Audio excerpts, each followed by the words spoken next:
శ్రీ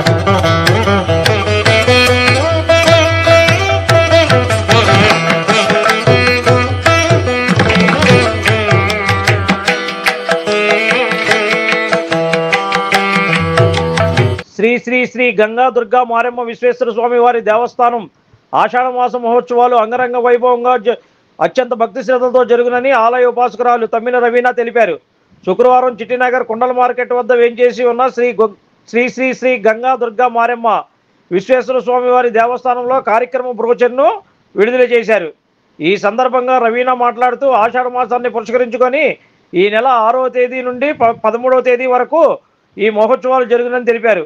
6వ తేదీ ఉదయం పవిత్ర కృష్ణానది నుండి కలిశాలతో నగర పురవీధుల గుండా ఊరేగింపు కార్యక్రమం జరుగునని, అనంతరం అమ్మవారికి గంగా జలాలతో అభిషేకం నిర్వహించబడిందని తెలిపారు. సాయంత్రం మేళతాళాలు మంగళవాయిద్యాలతో భక్తుల ఇంటి నుండి అమ్మవారి సారె కార్యక్రమం నిర్వహించబడిందన్నారు. 7వ తేదీ జోగుదండే కార్యక్రమం, 8వ తేదీ ఉదయం 8 గంటలకు కలశ స్థాపన, 9, 10, 11వ తేదీలలో దేవస్థానమునకు మొక్కుబడి సంబరం, మధ్యాహ్నం 12 గంటలకు అమ్మవారి మహాకుంభ నివేదన, 12వ తేదీ ఉదయం 9 గంటలకు ఉభయదాతలచే లక్ష్మీ గణపతి బాలహోమం, చండీ హోమం, పూర్ణావతి జరుగునన్నారు.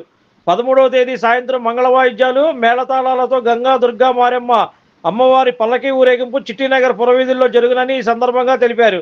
ఈ కార్యక్రమంలో రవీనా భక్త బృందం వారిచే ఈరోజు కార్యక్రమ బ్రోచర్ను విడుదల చేశారు. శ్రీ శ్రీ శ్రీ గంగా దుర్గా మారెమ్మ విశ్వేశ్వర స్వామి దేవస్థానం చిట్టినగర్ కుండల మార్కెట్ నుంచి నేను మాట్లాడుతున్నాను. తమ్మిన రవీనా దేవి ఉపాసకురాలని.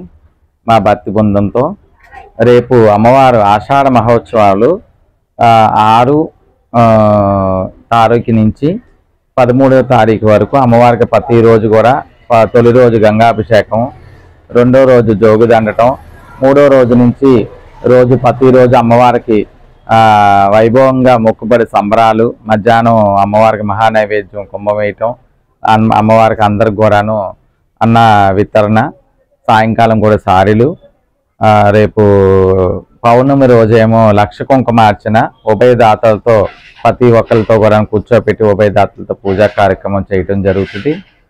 శనివారం 12వ తారీఖున అమ్మవారికి లక్ష కుంకుమ చండీ హోమం, బాలాత్రిపుర సుందరి హోమం, లక్ష్మీ గణపతి హోమం అనేది చేయటం జరుగుతుంది. పూర్ణావతి జరుగుతుంది. 13వ తారీఖున అమ్మవారికి వైభవంగా మా అమ్మవారు ఈ మాడవీధుల్లో చక్కగా వైభవంగా ఊరేగింపుగా అమ్మవారికి మేళతాళాలతో మంగళవాయిద్యాలతో అమ్మవారు ఊరు అందరూ కూడా బాగుండాలని చెప్పి ఆ అమ్మ అందరినీ కూడా చూడటానికి, అందరినీ ఇది చేయడానికి అమ్మవారి పల్లకీ సేవ అనేది జరుగుతుంది. భక్తులందరూ విచ్చేసి అమ్మవారి కార్యక్రమం జయప్రదం చేయాల్సిందిగా కోరుతున్నాను. అందరికి కూడా సుఖనోభవంతు. 6వ తారీఖున తొలి రోజు అమ్మవారికి కృష్ణానది తీరం నుంచి అందరూ కూడా కలశాలతో ఊరేగింపుగా మేళతాళాలతో మంగళవాయిద్యాలతో అమ్మవారికి గంగాజలం అనేది తీసుకురావటం జరుగుతుంది. దేవస్థానానికి వచ్చి అమ్మకి అభిషేకం అనేది జరుగుతుంది.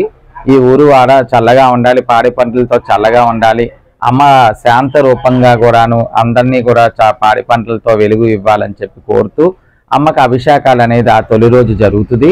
మళ్ళీ 2వ రోజు 7వ తారీఖున ప్రతి ఒక్కరు వీధిగా వాడగాను కూడా ప్రతి గుమ్మానికి వచ్చి నేను గవస కట్టుకొని ఒడి బియ్యం, పప్పు, బియ్యం, బెల్లము అందరూ కూడా ఒడిలో నేను అమ్మని అందరినీ కోరుతూ తీసుకొని రావటం జరుగుతుంది. అలాగే ప్రతిరోజు కూడా అమ్మవారికి వైభవంగా ఉత్సవాలు జరుగుతున్నాయి. అందరూ ఇచ్చేసి అమ్మవారి తీర్థ స్వీకరించి అమ్మకి కృపకి పాత్రలు కాగలరు. అమ్మ ఆశీస్సులు ప్రతి ఒక్కరికి కూడా కలిగి ఉండాలని నేను కోరుతున్నాను. జై మాత, జై Bhavani. Like, subscribe and press the bell icon for new updates.